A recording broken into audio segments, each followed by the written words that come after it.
வணக்கம். இந்திய நேரப்படி மதியம் 1:30 மணி செய்திகள். முதலில் தலைப்பு செய்திகளை காணலாம்.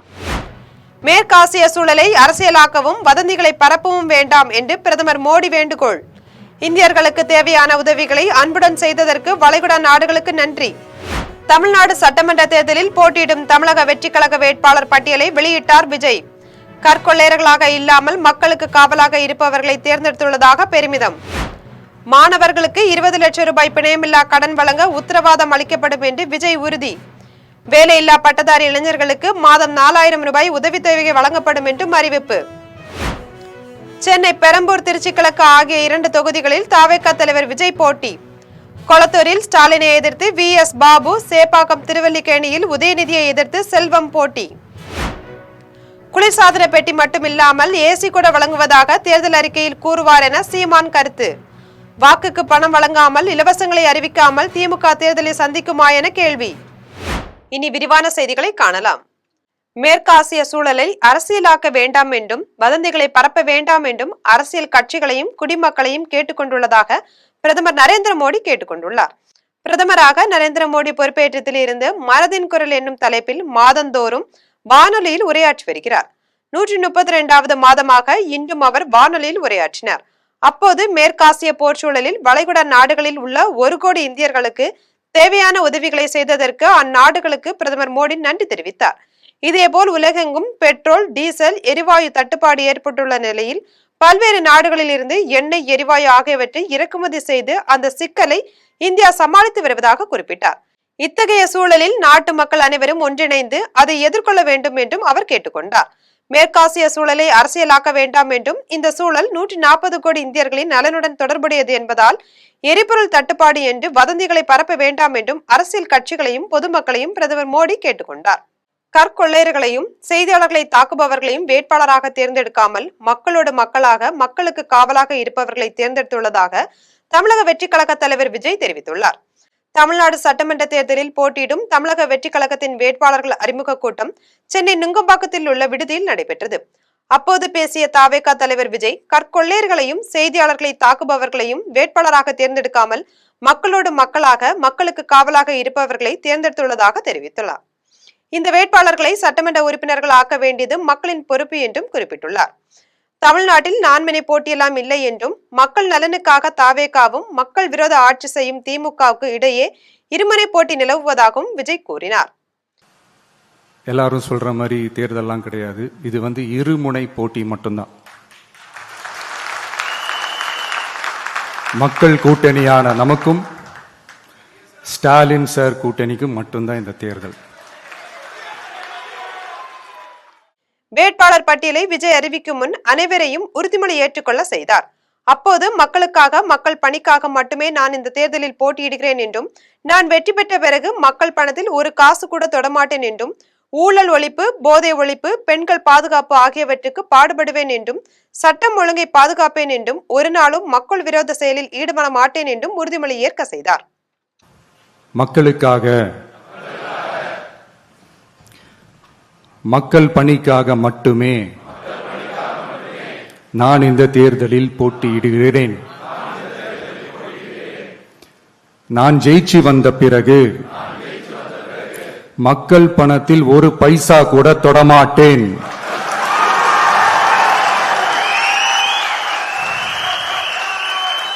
ஊழல் கரை படியவே விடமாட்டேன்.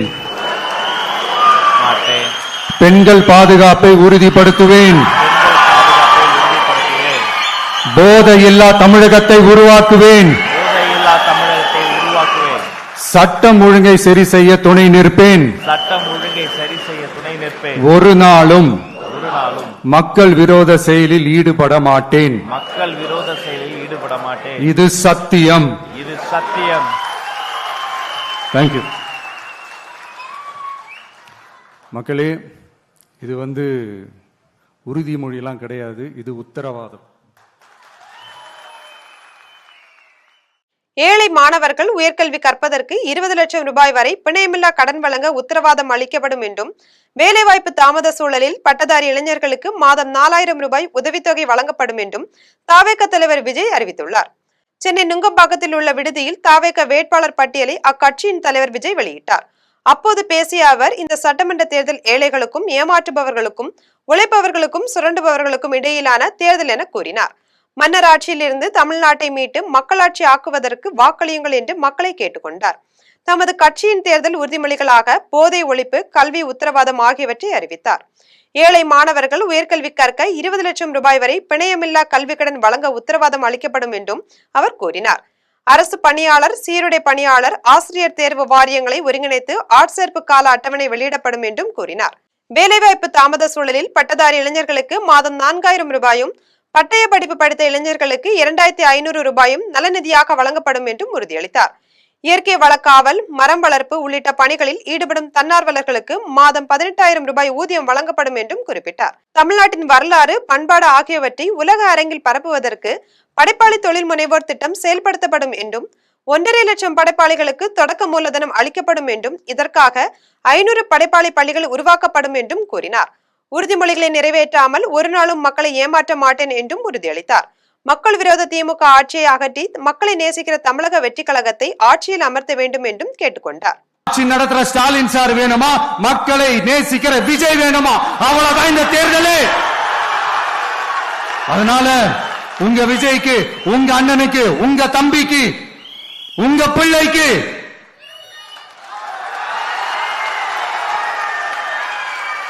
ஒரே ஒரு வாய்ப்பு கொடுங்க. தயவு செஞ்சு விசில் சின்னத்துக்கு ஓட்டு போடுங்க. இது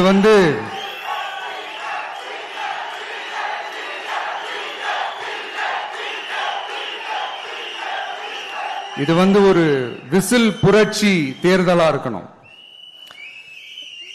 யாரு வேட்பாளரா இருந்தாலும் அந்த வேட்பாளர் வேற, இந்த விஜய் வேற அப்படின்னு நினைச்சிடாதீங்க. கான்பிடண்டா இருங்க. நல்லதே நடக்கும். வெற்றி நிச்சயம். மீண்டும் சந்திக்கும் வரை நன்றி, வணக்கம். தமிழக வெற்றி கழகத்தில் 234 வேட்பாளர்கள் கொண்ட பட்டியலை அந்த கட்சி தலைவர் விஜய் வெளியிட்டுள்ளார்.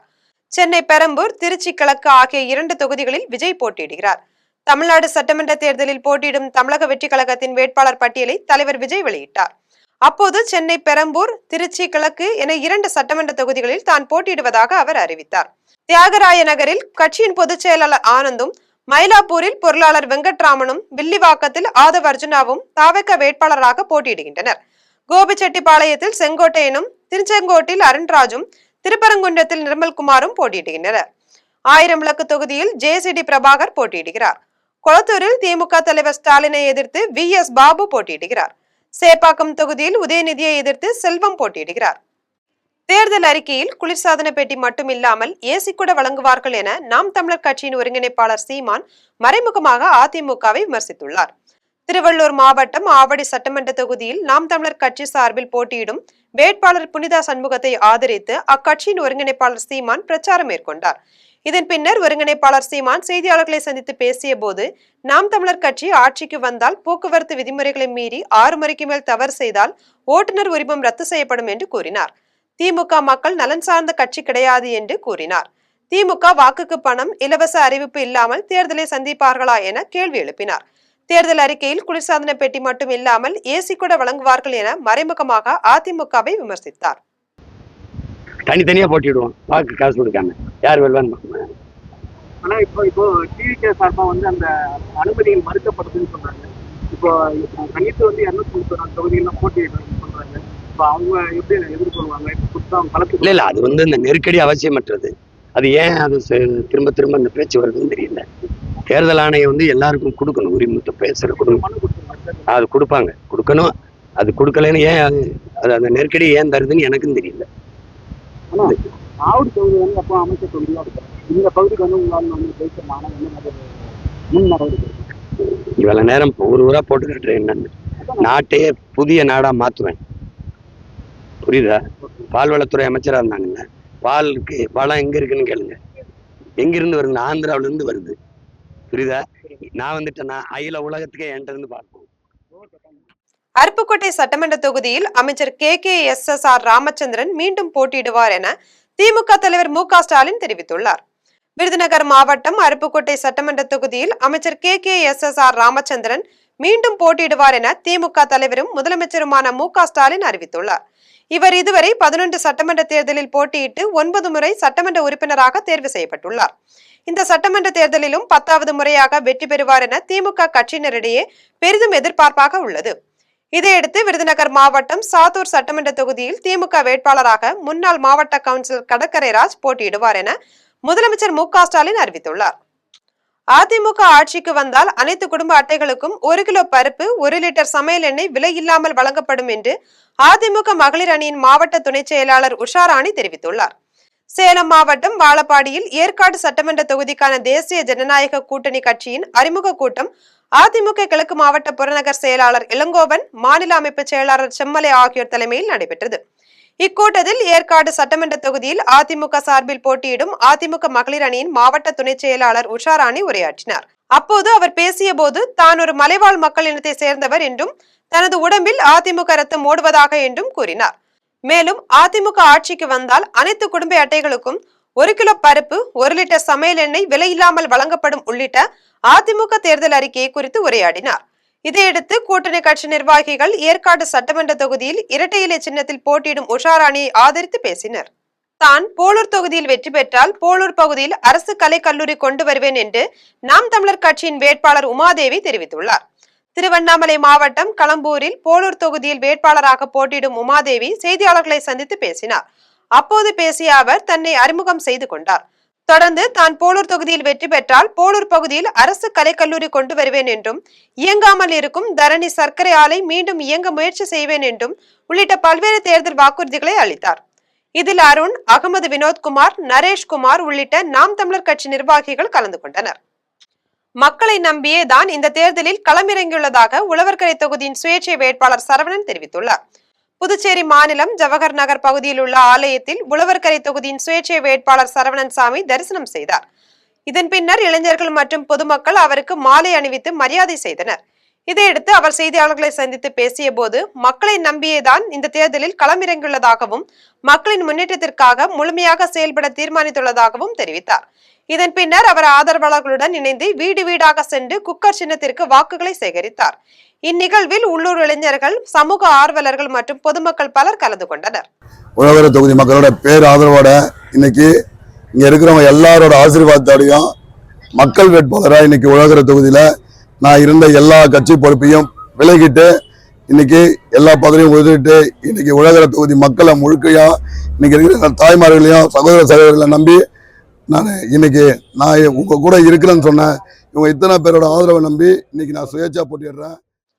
திமுக கூட்டணிக்கு ஐக்கிய முஸ்லிம் முன்னேற்ற கழகம் ஆதரித்து 234 தொகுதிகளிலும் பிரச்சாரம் செய்ய போவதாக மாநில தலைவர் ஹைதர் அலி தெரிவித்துள்ளார். திண்டுக்கல்லில் ஐக்கிய முஸ்லிம் முன்னேற்ற கழகத்தின் மாநில செயற்குழு கூட்டம் நடைபெற்றது.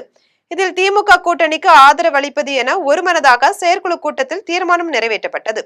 இதனைத் தொடர்ந்து மாநில தலைவர் ஹைதர் அலி செய்தியாளர்களை சந்தித்து பேசிய போது திமுக கூட்டணிக்கு ஐக்கிய முஸ்லிம் முன்னேற்ற கழகம் ஆதரித்து 234 தொகுதிகளிலும் பிரச்சாரம் செய்ய போவதாக தெரிவித்தார்.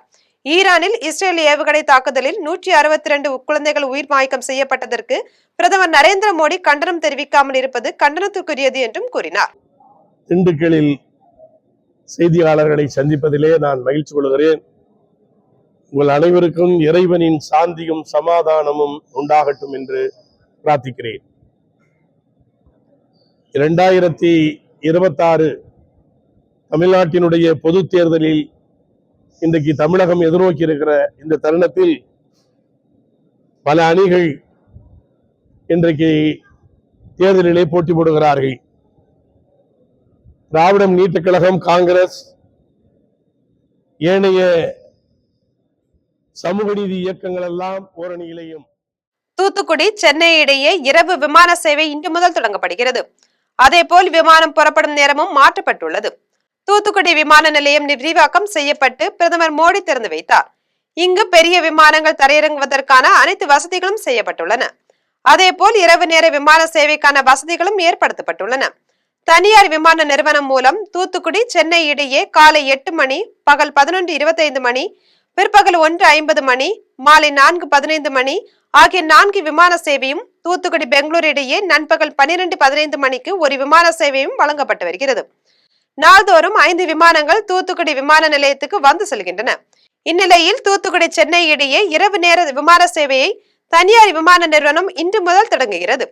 அதேபோல் இன்று முதல் தூத்துக்குடியிலிருந்து புறப்படும் விமான சேவையின் நேரம் மாற்றப்பட்டுள்ளது. தூத்துக்குடியிலிருந்து காலை 8 மணிக்கு சென்னை புறப்படும் விமானம் காலை 8:10 மணிக்கும், பகல் 11:25 மணிக்கு புறப்படும் விமானம் 12:05 மணிக்கும், 12:15 மணிக்கு புறப்படும் பெங்களூரு விமானம் மதியம் 1:10 மணிக்கும், மாலை 4:15 மணிக்கு புறப்படும் சென்னை விமானம் 4:10 மணிக்கும் புறப்பட்டு செல்லும் என அறிவிக்கப்பட்டுள்ளது. இப்போது மதியம் 1:50 மணிக்கு சென்னைக்கு புறப்பட்டு செல்லக்கூடிய விமானம் இரவு நேர விமானமாக மாற்றப்பட்டுள்ளது. அந்த விமானம் தினமும் சென்னையிலிருந்து மாலை 6:15 மணிக்கு புறப்பட்டு இரவு 7:55 மணிக்கு தூத்துக்குடியை வந்தடையும். தூத்துக்குடியிலிருந்து இரவு 8:15 மணிக்கு புறப்பட்டு இரவு 9:45 மணிக்கு சென்னையை சென்றடையும் என அறிவிக்கப்பட்டுள்ளது. இந்த இரவு நேர விமான சேவை மக்களுக்கு எந்த விதத்தில் பயனுள்ளதாக இருக்கும்? எல்லாருமே பகல் நேரத்தில் குறிப்பிட்ட நேரத்தில் போய் சென்றடைய வேண்டிய சென்னையை பெங்களூரு நேரத்தில் போக அது எல்லாரும் அந்த டயத்துக்கு கிடைக்காத நேரத்தில் 8 மணி ஃப்ளைட்டுங்கிறது எல்லாத்துக்கும் மக்களுக்கு தேவையானதாக தான் அவசியம். நமக்கு அதை வாங்க. உங்கள் பேர்? என் பேர் Kannan, retired deputy BDO Steven. I think the new flight from 8 p.m. I think it will be very helpful for people. So previously we don't have this flight, but right now I think many software professionals are working in Chennai. So for them, if they want to come back to their hometown, I think this 8 p.m. once they finish their work, I think they will be able to get to the Toothukudi or even from here to Chennai also. It will be very helpful. They will be able to celebrate with their family. So I think this is a very good initiative. Adding one more flight directly to Chennai, that too in the night time. தமிழகத்தில் உள்ள சிறுபான்மையினர் அனைத்து மக்களின் உரிமைகளை சமத்துவம் பாதுகாப்பிற்காக ஒற்றுமையோடு துணை நிற்பார்கள் என பங்கு தந்தை ஜெயக்குமார் தெரிவித்துள்ளார். சென்னை திருவொற்றியூரில் உள்ள தனியார் பள்ளி வளாகத்தில் தேவ ஆலயத்தின் பங்கு தந்தைகள் ஒன்றிணைந்து உலகம் நன்மை வேண்டி சிறப்பு திருப்பலி பிரார்த்தனை செய்தனர். தொடர்ந்து அனைவரும் குருத்தோலை கையில் எடுத்துக்கொண்டு ஊர்வலமாக நடந்து சென்றனர். இந்நிகழ்வில் ஏராளமான கிறிஸ்தவர்கள் கலந்து கொண்டனர். இதனை அடுத்து CSI இன்ப இயேசு ஆலயத்தின் பங்கு தந்தை ஜெயக்குமார் செய்தியாளர்களை சந்தித்து பேசிய போது ஈரான் இஸ்ரேல் அமெரிக்கா போரை நிறுத்தி சமாதானத்திற்காக ஜெபிப்பதாக கூறினார். தமிழகத்தில் உள்ள சிறுபான்மையினர் அனைத்து மக்களின் உரிமைகளை சமத்துவம் பாதுகாப்பிற்காக ஒற்றுமையோடு துணை நிற்பார்கள் என்றும் தெரிவித்தார். குடியாத்தம் சட்டமன்ற தொகுதி அதிமுக சார்பில் போட்டியிடும் வேட்பாளர் பரிதா குடியாத்தம் RS சாலையில் உள்ள தலைவர்கள் சிலைக்கு மாலை அணிவித்து மரியாதை செலுத்தினார். வேலூர் மாவட்டம் குடியாத்தம் சட்டமன்ற தொகுதி அதிமுக சார்பில் போட்டியிடும் வேட்பாளராக பரிதா என்பவரை அதிமுக தலைமை கழகம் அறிவித்தது. இதைத் தொடர்ந்து அதிமுக வேட்பாளர் பரிதா தனது ஆதரவாளர்களுடன் RS சாலையில் உள்ள அண்ணல் அம்பேத்கர், கர்மவீரர் காமராஜர், முன்னாள் முதலமைச்சர்கள் அண்ணா, MGR, ஜெயலலிதா ஆகியோர்களின் சிலைகளுக்கு மாலை அணிவித்து மரியாதை செலுத்தினார். இதன் பின்னர் குடியாத்தம் நகர அதிமுக செயலாளர் பழனி மற்றும் கட்சி நிர்வாகிகள் அவருக்கு சால்வை அணிவித்து வாழ்த்துக்கள் தெரிவித்தனர். இந்நிகழ்வில் கூட்டணி கட்சியினர் ஏராளமானோர் கலந்து கொண்டனர். கல்விக்கும் கல்வி கற்பதற்கும் முற்றுப்புள்ளி மற்றும் வயது இருக்கிறதா என்றால் ஒருபோதும் இல்லை என்று திருச்சி தந்தை பெரியார் அரசு கல்லூரியின் பொருளியல் துறை தலைவர் கோபாலகிருஷ்ணன் தெரிவித்துள்ளார். கரூர் தாந்தோணி மலையில் உள்ள அரசு கல்லூரியில் பட்டமளிப்பு விழா கல்லூரியின் முதல்வர் வாசுதேவன் தலைமையில் நடைபெற்றது. விழாவில் திருச்சி தந்தை பெரியார் அரசு கல்லூரியின் பொருளியல் துறை தலைவர் கிருஷ்ணன் கலந்து கொண்டு பல்வேறு பிரிவுகளில் இளங்கலை பட்ட படிப்பை முடித்த மாணவர்களுக்கு பட்டங்களை வழங்கி வாழ்த்துக்களை தெரிவித்தார்.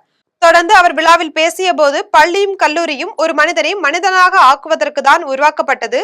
மேலும் பள்ளி கல்லூரி படிப்பை முடித்து பட்டங்கள் பெறுவது மட்டுமல்ல, எப்படி மனிதனாக வாழ வேண்டும் என்பதை கற்றுக்கொள்ள வேண்டும் என்றும் அறிவுரை வழங்கினார். கல்விக்கும் கல்வி கற்பதற்கும் முற்றுப்புள்ளி மற்றும் வயது இருக்கிறதா என்றால் ஒருபோதும் இல்லை. இன்னும் நிறைய கற்க வேண்டும், நிறைய பட்டங்கள் வாங்க வேண்டும் என்றும் தெரிவித்தார். இதில் தேர்வு கட்டுப்பாட்டு அலுவலர் முனைவர் சுதா, துறை ரீதியான தலைவர்கள், பேராசிரியர்கள், பெற்றோர்கள் ஆகியோர் கலந்து கொண்டனர்.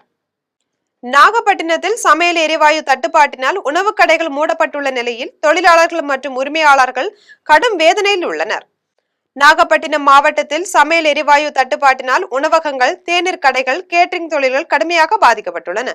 இதனால் சில இடங்களில் மட்டுமே குறைந்த அளவு உணவுகள் தயாரித்து விற்பனை நடைபெற்று வருகிறது.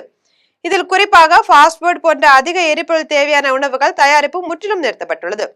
இதற்கிடையே சமையல் எரிவாயுவின் விலை கடுமையாக உயர்ந்துள்ளது. இதனால் கடைகளை நடத்த இயலாத நிலை ஏற்பட்டுள்ளதாக வியாபாரிகள் வேதனை தெரிவித்தனர். மேலும் உடனடி நடவடிக்கை எடுத்து சமையல் எரிவாயு விநியோகத்தை சீர்படுத்த வேண்டும் என்று வணிகர்கள் கோரிக்கை விடுத்தனர். அருப்புக்கோட்டையில் உள்ள தனியார் கல்லூரியில் நடைபெற்ற மாணவியர்களின் கலை நிகழ்ச்சியை ஏராளமானோர் ஆர்வத்துடன் கண்டு ரசித்தனர். விருதுநகர் மாவட்டம் அருப்புக்கோட்டையில் உள்ள தனியார் கல்லூரியில் ஆண்டு விழாவும் பட்டமளிப்பு விழாவும் நடைபெற்றது. விழாவில் மாணவியர்களின் நடன நிகழ்ச்சிகள் நடைபெற்றது. இதனை ஏராளமானோர் ஆர்வத்துடன் கண்டு ரசித்தனர். பின்னர் மதுரை காமராஜர் பல்கலைக்கழக பதிவாளர் முத்தையா மாணவியர்களுக்கு பட்டங்கள் வழங்கி சிறப்பித்தார். இதில் மதுரை கல்லூரி கல்வி இணை இயக்குனர் கலைச்செல்வி, கல்லூரி முதல்வர் உமாராணி, CISR அமைப்பின் மூத்த விஞ்ஞானி சங்கரன், பேராசிரியர்கள் ஆகியோர் கலந்து கொண்டனர். தாம்பரம் தொகுதியில் SR ராஜாவுக்கு இந்த முறை தேர்தலில் போட்டியிட திமுக வாய்ப்பு தராததால் அவரது ஆதரவாளர்கள் நாடாளுமன்ற உறுப்பினர் TR பாலுவின் வீட்டை முற்றுகையிட்டதால் பெரும் பரபரப்பை ஏற்படுத்தியுள்ளது. செங்கல்பட்டு மாவட்டம் தாம்பரம் தொகுதியில் SR ராஜாவுக்கு இந்த முறை தேர்தலில் போட்டியிட திமுக வாய்ப்பு வழங்கவில்லை. அவருக்கு பதிலாக தாம்பரம் தொகுதியில் திமுக வேட்பாளராக கிருத்திகா தேவி அறிவிக்கப்பட்டார். இதற்கு எதிர்ப்பு தெரிவித்து அவரது ஆதரவாளர்கள் நாடாளுமன்ற உறுப்பினர் TR பாலுவின் வீட்டை முற்றுகையிட்டு தாம்பரம் தொகுதி திமுக வேட்பாளரை மாற்ற வேண்டும் என கோஷமிட்டனர். இந்நிகழ்வில் மாநகராட்சி மேயர் வசந்தகுமாரி, மண்டல குழு தலைவர்கள் இந்திரன், காமராஜ், பகுதி செயலாளர்கள், அணி செயலாளர் ஆகியோர் கலந்து கொண்டனர். பானாவரம் ஏரியின் மதகையை மர்ம நபர்கள் உடைத்ததால் தண்ணீர் விவசாய நிலங்களில் தேங்கி பயிர்கள் வீணாகியுள்ளது. ராணிப்பேட்டை மாவட்டம் காவேரி பாக்கத்தில் உள்ள பானாவரம் ஏரியின் மதகையை மர்ம நபர்கள் இரவு நேரங்களில் உடைத்துள்ளனர். இதனால் ஏரி தண்ணீர் விவசாய நிலங்களில் தேங்கி பயிர்கள் வீணாகியும் வறண்ட நிலங்களில் குளம்போல் தேங்கியும் வீணாகியுள்ளது. இதுகுறித்து தகவல் அறிந்த அப்பகுதி இளைஞர்கள் ஏரியின் மதகையை அடைக்க முயன்றுள்ளனர். ஆனால் முறையாக மதகையை அடைக்க முடியாததால் தொடர்ந்து தண்ணீர் வெளியேறி வீணாகி வருகிறது. இதே நிலை தொடர்ந்தால் ஏரியின் நீர் முழுவதுமாக வெளியேறி இப்பகுதி மக்களின் குடிநீர் தேவை கேள்விக்குறியாகும் என்ற அச்சத்தில் இப்பகுதி மக்கள் கவலையில் ஆழ்ந்துள்ளனர். எனவே சம்பந்தப்பட்ட துறை அதிகாரிகள் முறையான நடவடிக்கை எடுத்து இப்பகுதி மக்களின் குடிநீர் ஆதாரத்தை உறுதிப்படுத்த வேண்டும் என பொதுமக்கள் வேண்டுகோள் விடுத்தனர். அனைவருக்கும் வணக்கம். என் பேர் விக்ரம். நான் பானாவரத்துலேருந்து பேசுகிறேன். பானாவரம் ஏரிக்கு கீழே எனக்கு சொந்தமான விவசாய நிலம் இருக்குது. 100கணக்கான ஏக்கர் நிலமும் மற்ற விவசாயிகளிடம் இருக்குது. இந்த இடத்துல பார்த்தீங்கன்னா ஏரி மதகை திருட்டு நபர்கள் இரவு நேரத்தில் திருட்டுத்தனமாக போயிட்டு ஏரியோட மதகை சேதப்படுத்தி தண்ணியை திறந்து விட்டுறாங்க.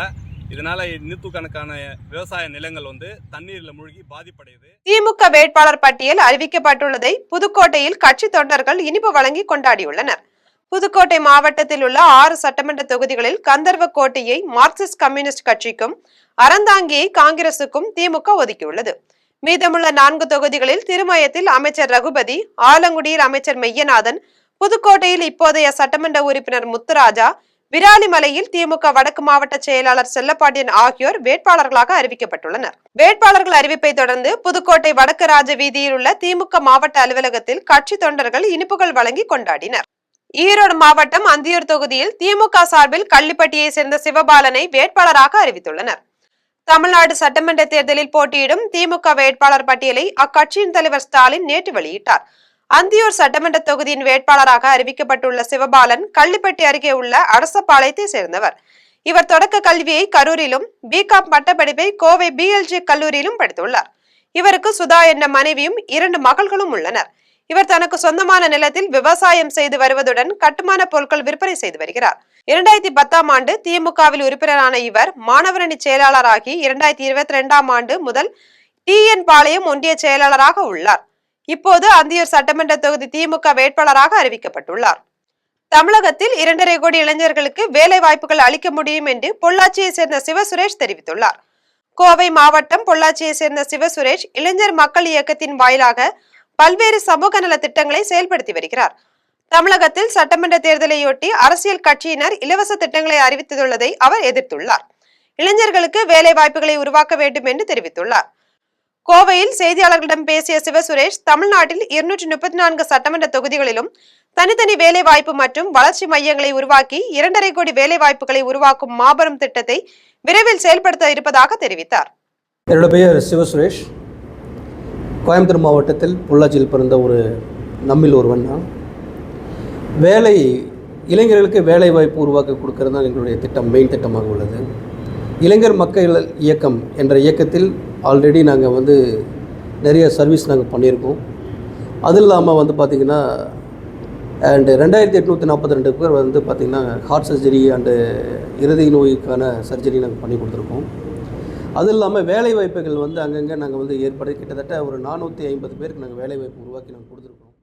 சேலம் மாவட்டம் தலைவாசலில் அறிமுக கூட்டத்தில் தரையில் விழுந்து ஆதரவு கேட்ட அதிமுக வேட்பாளர் நல்லதம்பிக்கு கூட்டணி கட்சியினர் வரவேற்பு அளித்தனர். சேலம் மாவட்டம் கெங்கவல்லி சட்டமன்ற தொகுதியில் அதிமுக சார்பில் இப்போதைய சட்டமன்ற உறுப்பினர் நல்லதம்பி மீண்டும் வேட்பாளராக போட்டியிட அக்கட்சி வாய்ப்பு வழங்கியுள்ளது. இந்நிலையில் தலைவாசலில் வேட்பாளர் அறிமுக கூட்டமும் செயல் வீரர்கள் கூட்டமும் நடைபெற்றது. இக்கூட்டத்தில் பாஜக, பாமக, ஐஜேகே, அமமுக, தமாக உள்ளிட்ட கூட்டணி கட்சிகளின் மாவட்ட செயலாளர்கள், நிர்வாகிகள் கலந்து கொண்டனர்.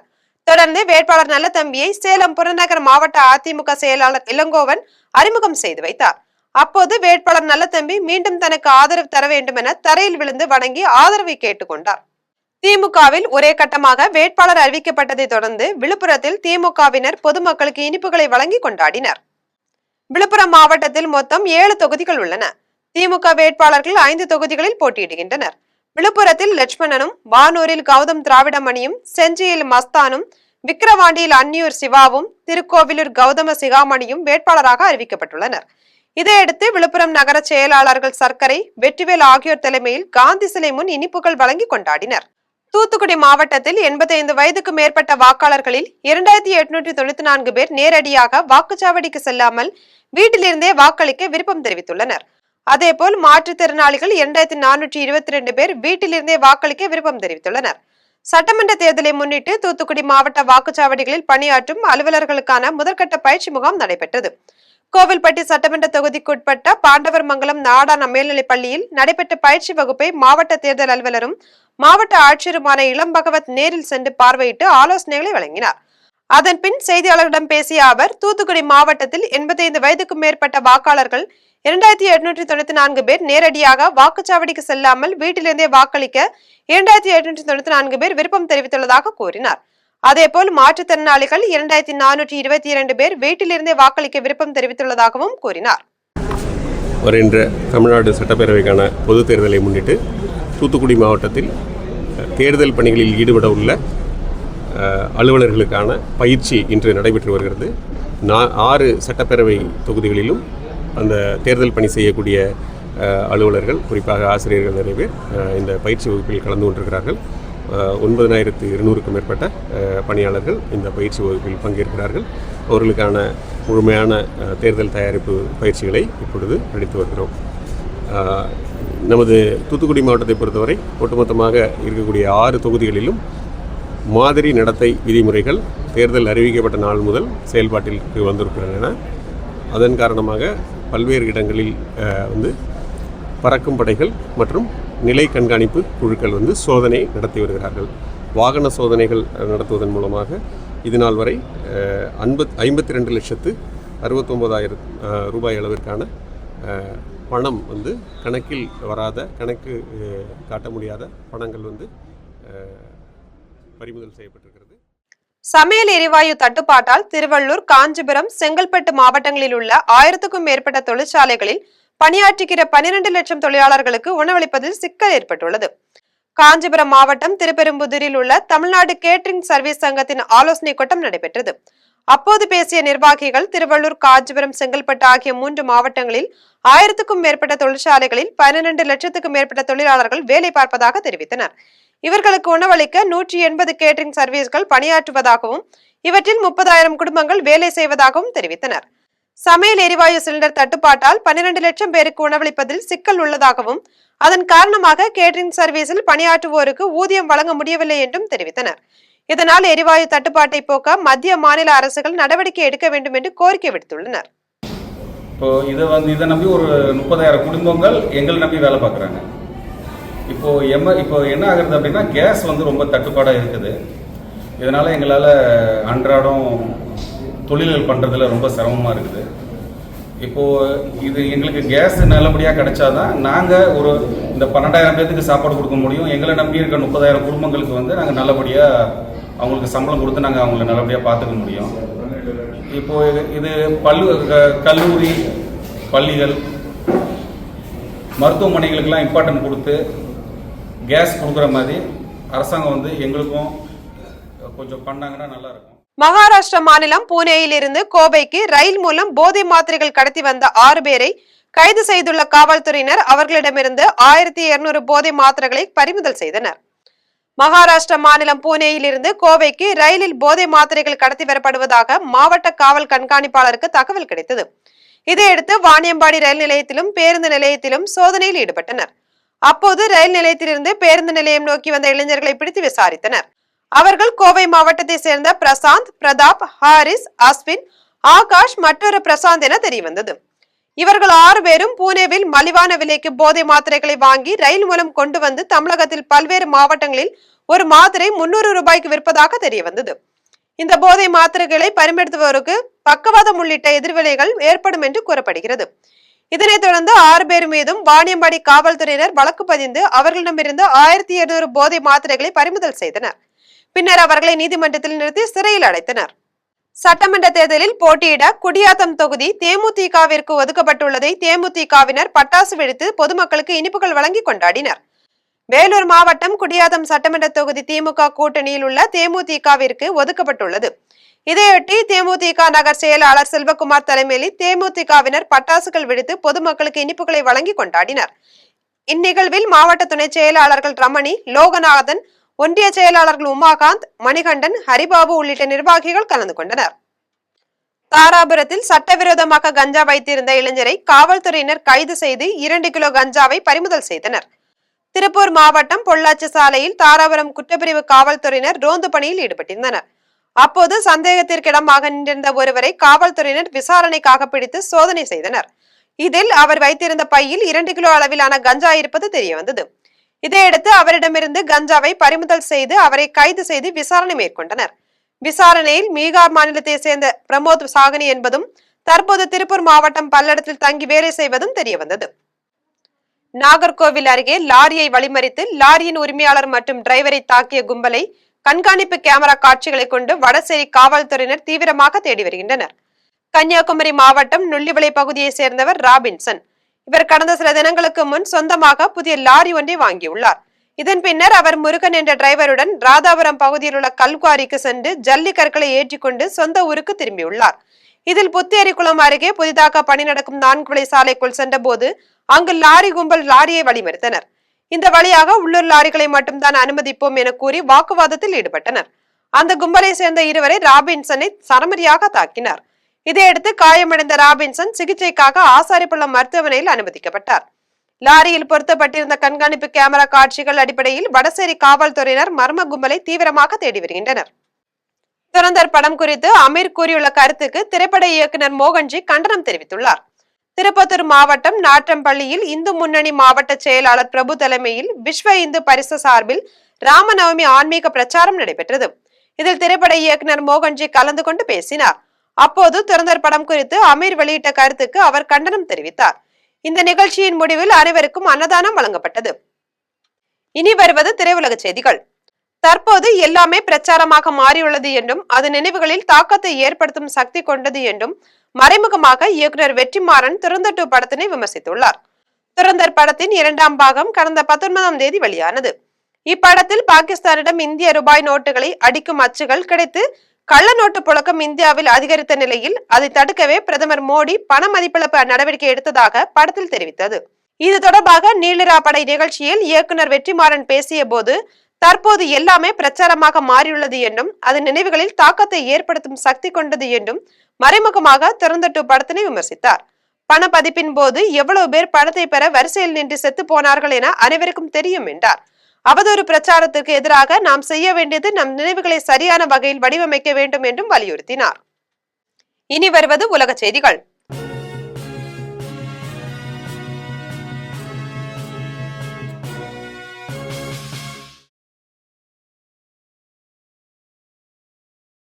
ரஷ்யாவில் தொடர்ந்து பெய்து வரும் கனமழையால் வெள்ளப்பெருக்கு ஏற்பட்டுள்ளதால் பொதுமக்களின் இயல்பு வாழ்க்கை பெரிதும் பாதிக்கப்பட்டுள்ளது. ரஷ்யாவின் தெற்கு தகேஸ்தான் நகரில் தொடர் கனமழை பெய்தது. இதனால் நகரம் எல்லாம் வெள்ளம் பெருக்கெடுத்து ஓடியது. இதன் காரணமாக முன்னெச்சரிக்கை நடவடிக்கையாக மின் விநியோகம் ரத்து செய்யப்பட்டது. இதனால் பொதுமக்களின் இயல்பு வாழ்க்கை பெரிதும் பாதிக்கப்பட்டுள்ளது. மேலும் பாதிக்கப்பட்ட மக்களுக்கு தேவையான உதவிகள் வழங்கப்படும் என்றும் அதற்கான முயற்சிகள் மேற்கொள்ளப்பட்டு வருகின்றன என்றும் மகாஜ்கல நகர நிர்வாகம் தெரிவித்தது. இனி வருவது விளையாட்டுச் செய்திகள்.